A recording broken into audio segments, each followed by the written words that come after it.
Bonjour et bienvenue dans cette nouvelle vidéo dans laquelle je vais te montrer comment ranger des unités de masse dans l'ordre décroissant. Dans cet exercice, on nous demande donc de ranger les unités de masse suivantes dans l'ordre décroissant, c'est-à-dire de la plus grande vers la plus petite. Dans ce type d'exercice, à chaque fois, on te mélange les unités. En effet, ici j'ai des hectogrammes, des kilos, des quintals et enfin des tonnes. C'est ce qui rend l'exercice un peu compliqué, sinon ce serait trop facile. Puisque pour ranger les unités de masse dans l'ordre décroissant, il faut donc comparer les nombres. Mais ici, on ne peut pas comparer les nombres tels qu'ils sont écrits au tableau, puisqu'ici, on a des unités différentes. Pour pouvoir comparer des nombres, il faut qu'elles soient exprimées dans la même unité, et c'est ça qui est très important. C'est pour cette raison que l'on va convertir toutes ces unités de masse dans la même unité.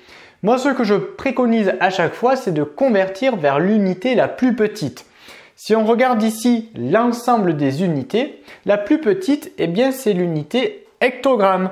Du coup, on va convertir toutes les autres unités de masse en hectogrammes et ensuite on pourra comparer les nombres et enfin, on pourra les ranger du plus grand au plus petit.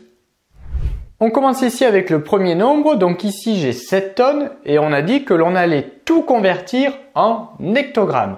Donc je convertis 7 tonnes en hectogrammes, donc je complète jusqu'à la colonne hectogrammes et finalement cela me donne 70 000 hectogrammes et je l'écris dessous 7 tonnes. Donc 7 tonnes, eh bien c'est égal à 70 000 hectogrammes. On fait de même pour le nombre suivant, donc ici j'ai 25 quintals que je vais lui aussi convertir en hectogrammes. Donc j'écris 25 quintals, je le veux en hectogrammes, donc je complète par mes zéros, cela me donne 25 000. Donc 25 quintals, c'est égal à 25 000 hectogrammes. Et enfin, il ne nous reste plus qu'à convertir le dernier nombre, c'est-à-dire 35 000 kg en hectogrammes, puisque tu auras remarqué que les deux derniers nombres sont déjà exprimés en hectogrammes. Donc on termine ici. Donc j'écris 35 000 dans le tableau. Alors attention, ici je fais quelque chose qui est interdit puisque j'écris deux chiffres dans la même colonne. Mais bon, peu importe, puisqu'ici pour convertir en hectogramme, en fait il me suffit juste de rajouter un 0 à la suite.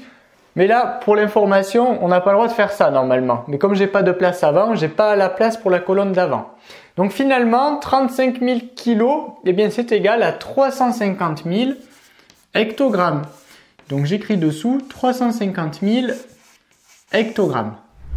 Lorsque j'ai terminé de convertir mes nombres, eh bien j'ai quasiment terminé l'exercice puisque enfin je peux comparer tous ces nombres puisqu'ils sont tous exprimés dans la même unité. Et c'est en l'occurrence des hectogrammes. Donc on se souvient de la consigne qui nous demandait de ranger dans l'ordre décroissant, c'est-à-dire du plus grand au plus petit. Donc ici la mesure la plus grande, c'était donc 350 000 hectogrammes, c'est-à-dire 35 000 kilos. Moi, ici dans la réponse, je vais réécrire les nombres que l'on nous donnait dans l'énoncé. Donc ici, le plus grand, si on regarde tous les nombres exprimés en hectogrammes, c'est celui-ci. Donc c'est 35 000 kilos. Donc ici, la mesure la plus grande, c'est 35 000 kilos.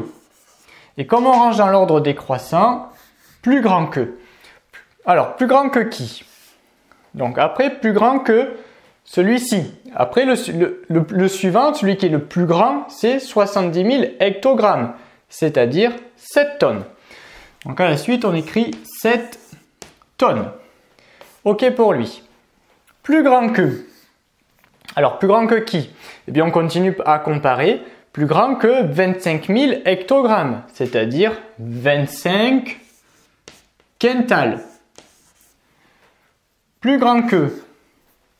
Alors, plus grand que qui? Eh bien, maintenant, il me reste ces deux-là. Eh bien, plus grand que 10 000 hectogrammes. Et enfin, à la fin, 6 540 hectogrammes. Et je n'oublie pas ici de mettre le signe plus grand que. Cet exercice est désormais terminé, j'espère qu'il t'aura plu, n'hésite pas à t'abonner à la chaîne, cela nous encourage à publier chaque semaine de nouvelles leçons et on te dit à très vite dans une autre vidéo de Petit Savant.